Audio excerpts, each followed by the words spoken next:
दोस्तों आज हम आपको बताएंगे प्राचीन भारत का इतिहास में पाषाण काल बताएंगे। सबसे पहले हम देखते हैं, इसमें हम बहुत छांट छांट के जो है हम सेट किए हैं और इससे अनुमान करते हैं कि लगभग में इसी से आपको क्वेश्चन रहेगा और इससे बाहर क्वेश्चन नहीं जाएगा। तो इसमें हम लिखे हैं कि इतिहास को 3 भागों में बांटा गया है। पहला देख लेते हैं, प्रागैतिहासिक काल में बांटा गया है, आदि ऐतिहासिक काल में बांटा गया है और एक इतिहास में बांटा गया है। प्रागैतिहासिक काल हम उसको कहते हैं जिसमें लिखित विवरण जो है, लिखित का कोई साक्ष्य ही नहीं है। तो और दूसरे शब्दों में प्रागैतिहासिक काल को हम पाषाणकालीन भी बोल सकते हैं। फिर जो आदि ऐतिहासिक काल को सिंधु सभ्यता भी कहा गया है और ताम्र सभ्यता भी कहा गया, आदि ऐतिहासिक काल को ही कहा गया है। इतिहास की शुरुआत जो है ना 6वीं शताब्दी ईसा पूर्व में जो है इतिहास का शुरुआत हुआ है। इतिहास मतलब जिसका लिखित साक्ष्य है, आदि ऐतिहासिक काल में हुआ जिसका लिखित साक्ष्य तो है लेकिन उसे पढ़ा नहीं गया, वो हो गया आदि ऐतिहासिक काल। इसी तरह अब देखते हैं कि अब जो है प्रागैतिहासिक काल या पाषाणकालीन सभ्यता, प्रागैतिहासिक काल और पाषाणकालीन सभ्यता दोनों एक ही को कहा जाता है। तो प्रागैतिहासिक काल को जो है या पाषाण युगीन संस्कृति को दोनों एक ही को बोला जाता है। को 3 चरणों में विभाजित किया गया है, पूर्व पाषाण काल और मध्य पाषाण काल और उच्च पाषाण काल। इसमें पूर्व पाषाण काल में जो है ना करोड़ उपकरण और जो है हस्त कुठार, खंडक व विदारणी और पूर्व पाषाण काल से प्राप्त हुआ है। खैर इसका उतना महत्व नहीं है, लेकिन मध्य पाषाण काल से हमको अच्छा से जानना है। मध्य पाषाण काल और उच्च पाषाण काल। मध्य पाषाण काल से जो है फलक का उपकरण प्राप्त हुआ था मध्य पाषाण काल में, और मध्य पाषाण काल में बहुत सारे फलक का उपकरण प्राप्त हुआ था। इसी तरह जो उच्च पाषाण काल में जो है दक्षिणी एवं खुरचनी प्राप्त हुआ था। अब जो है सबसे पहले जो है ये पूरा पाषाण काल का खोज भारतीय भूगोल सर्वेक्षण वैज्ञानिक रॉबर्ट ब्रूस फूट जो है ना ब्रिटिश भूगोल वैज्ञानिक था। इसी जो है ना यही जो है ये पूर्व पाषाण काल का सबसे पहले खोज किया था। और ये अब चलिए इतना हो गया, बस इतना ही इसका था। अब क्वेश्चन पे हम आते हैं कि आपको क्वेश्चन इससे प्राचीन भारत के इतिहास में पाषाण काल से आपको क्वेश्चन क्या क्या पूछा जाएगा वो हम आपको बताते हैं। इसमें क्वेश्चन आपको पूछा जाएगा कि रॉबर्ट ब्रूस फूट क्या थे। रॉबर्ट ब्रूस फूट जो है ना भूगोल वैज्ञानिक और पुरातत्वविद थे। और पूछा जाएगा, इसमें हम यहाँ पे लिख दिए हैं कि रॉबर्ट ब्रूस फूट थे भूगोल वैज्ञानिक और पुरातत्वविद थे। और पूछा जाएगा पशुपालन का प्रारंभ कब हुआ था। आपको हम बता ही दिए हैं कि आपको ऑप्शन में रहेगा कि पाषाण काल में या प्रागैतिहासिक काल में या मध्य पाषाण काल में रहेगा या उच्च पाषाण काल में रहेगा या पूर्व पाषाण काल में। ऑप्शन में आपको रहेगा, तो ऑप्शन में आपको यहाँ पे हम लिख दिए हैं पशुपालन का प्रारंभ मध्य पाषाण काल में हुआ है।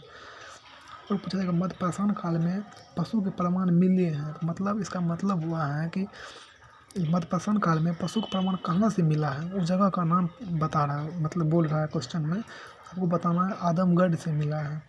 हड्डी का उपकरण कहाँ से मिला है, महाधा और सराय नहर राय से मिला है। उसके बाद पूछा जाएगा एक ही कब्र से 3 मानव कंकाल कहाँ से मिला है, तो आपको बताना है दमदमा से मिलाना है। फिर पूछेगा कृषि का प्रारंभ कब से हुआ, जैसे कि आपको ऑप्शन मिलेगा पूर्व पाषाण काल, मध्य पाषाण काल, उच्च पाषाण काल। तो आपको बताना है कृषि का प्रारंभ नव पाषाण काल से ही हुआ था। उसके बाद बोलेगा मानव का सर्वप्रथम साक्ष्य कहाँ से मिला है। मानव का सर्वप्रथम साक्ष्य नर्मदा घाटी से मिला है। कहाँ से मानव का सर्वप्रथम साक्ष्य नर्मदा घाटी से मिला है। फिर पूछेगा भारतीय उपमहाद्वीप में कृषि के प्राचीन साक्ष्य कहाँ से मिले हैं, तो आपको मारना है लोहारा देव। अगर ऑप्शन में मेहरगढ़ नहीं रहेगा तो आपको मारना है मेहरगढ़, या ऑप्शन में कोल्डी हवा नहीं रहेगा तो आपको लोहारा देव मारना है। काहे कि मेहरगढ़ से जो है ना सबसे पहले गेहूं का प्राचीनतम साक्ष्य मिला था और कोल्डी हवा से चावल का प्राचीनतम साक्ष्य मिला था। तो इसमें पूछ रहा है कि भारतीय उपमहाद्वीप में कृषि के प्राचीन साक्ष्य कहाँ से मिले, लोहारा देव से। तो भारतीय उपमहाद्वीप में कृषि के प्राचीनतम साक्ष्य मेहरगढ़ से दोनों है।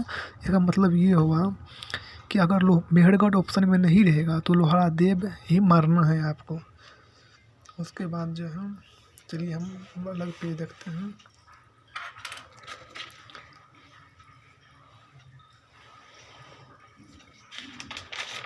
और इस पेज में हम कुछ लिखे हुए हैं। अब आपको पूछेगा चालकोलिथिक युग किसको किस युग को चालकोलिथिक युग बोलते हैं। ताम्र पाषाण युग को चालकोलिथिक युग बोलते हैं। नर्मदा टोली का उत्खनन कब किसने किया था। नर्मदा टोली का उत्खनन किसने किया था और नर्मदा टोली कहाँ पड़ता है। नर्मदा टोली का उत्खनन जो एच डी संकलिया ने किया था। नर्मदा टोली मध्य प्रदेश में पड़ता है। उसके बाद आपको पूछेगा राक का टीला। राक का टीला कहाँ, राक का टीला का जो है मतलब कहाँ से खोजा गया राक का टीला? ये संगनकल्लू कर्नाटक में पड़ता है, यहीं से राक का टीला मिला है। पहली बार भीमबेटका गुफा को देखा और उसके शैल चित्रों के प्रागैतिहासिक महत्व को खोजा। मतलब किसने खोजा? V S Wakankar. V S Wakankar एक मतलब भूगोल वैज्ञानिक था, यहीं जो 1957 में शैल चित्रों के प्रागैतिहासिक महत्व को खोजा। ओसीपी मतलब ग्रीक मृदभांड पात्र का नामकरण हुआ था।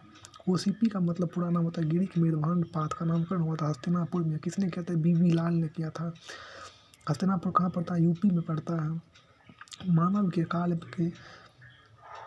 के कंकाल के साथ कुत्ते के दफनाए जाने का साक्ष्य कहाँ से प्राप्त हुआ? बुरजहोम से प्राप्त हुआ है। तो घरताबास के साक्ष्य भी कहाँ से प्राप्त हुआ है? बुरजहोम से प्राप्त हुआ। भारतीय पुरातत्व सर्वेक्षण मतलब किस मंत्रालय के अधीन आता है? आपको यहाँ पर ऑप्शन में दिया रहेगा संस्कृति मंत्रालय, पर्यटन मंत्रालय, तो आपको उसमें संस्कृति मंत्रालय मरना है। फादर ऑफ इंडियन आर्कियोलॉजिकल मतलब भारतीय पुरातत्व के जनक किसको बोला जाता है? अलेक्जेंडर कनिंघम को कहा जाता है। राष्ट्रीय मानव संग्रहालय कहाँ है? भोपाल में है। देखिए हम मतलब ज़्यादा लंबा वीडियो होने के कारण और इसका डिटेल्स नहीं लिया है, सीधा हम पॉइंट टू पॉइंट बताए हैं। हम अनुमान लगाते हैं, आपको इससे बाहर क्वेश्चन नहीं जाएगा, ठीक है। अगर आपको अच्छा लगेगा तो अगर आप इससे आगे भी बोलिएगा तो हम इससे आगे भी वीडियो बना देंगे, आप लोग देख लीजिए।